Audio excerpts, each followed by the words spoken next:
بسم اللہ الرحمن الرحیم۔ ایک رات سلطان نور الدین زنگی رحمۃ اللہ علیہ نے عشاء کی نماز پڑھی اور سو گئے کہ اچانک اٹھ بیٹھے اور نم آنکھوں سے فرمانے لگے کہ میرے ہوتے ہوئے میرے آقا دو عالم صلی اللہ علیہ وآلہ وسلم کو کون ستا رہا ہے۔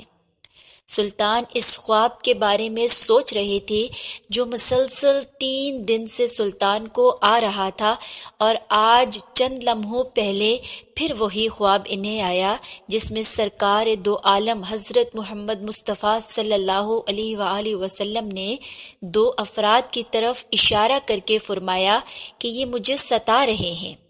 اب سلطان کو قرار کہاں تھا۔ انہوں نے چند ساتھی اور سپاہی لے کر دمشق سے مدینے جانے کا ارادہ فرمایا۔ اس وقت دمشق سے مدینے کا راستہ 20 سے 25 دن کا تھا، مگر سلطان نے بغیر آرام کیے یہ راستہ 16 دن میں طے کیا۔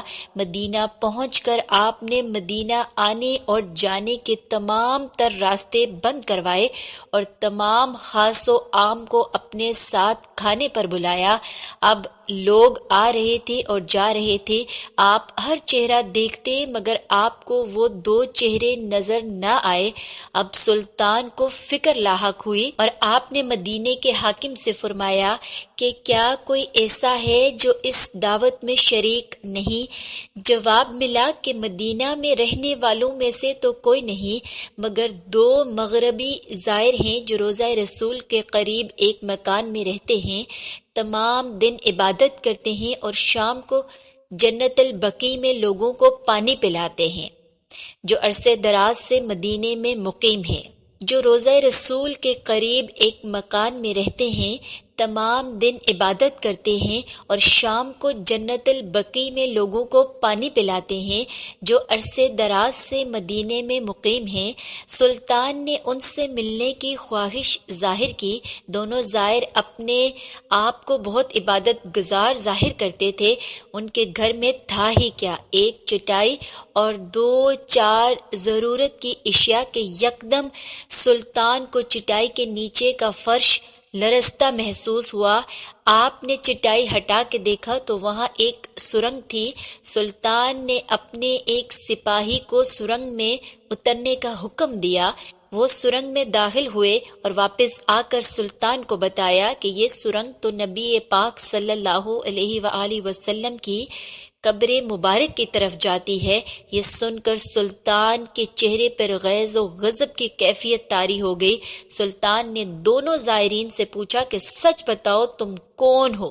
حیل و حجت کے بعد انہوں نے بتایا کہ وہ یہودی ہیں اور اپنی قوم کی طرف سے تمہارے پیغمبر یعنی سردار 2 جہاں حضرت محمد مصطفیٰ صلی اللہ علیہ وآلہ وسلم کے جسم اقدس کو چوری کرنے پر مامور کیے گئے ہیں۔ سلطان یہ سن کر رونے لگے۔ اسی وقت ان دونوں کی گردنیں اڑا دی گئیں۔ سلطان روتے جاتے اور فرماتے جاتے کہ میرا نصیب کہ پوری دنیا میں سے اس خدمت کے لیے اس غلام کو چنا گیا۔ اس ناپاک سازش کے بعد ضروری تھا کہ ایسی تمام سازشوں کا ہمیشہ کے لیے خاتمہ کیا جائے۔ سلطان نے معمار بلائے اور قبر اقدس کے چاروں طرف خندق کھودنے کا حکم دے دیا، یہاں تک کہ پانی نکل آئے۔ سلطان کے حکم سے اس خندق میں پگھلا ہوا سیسا بھر دیا گیا۔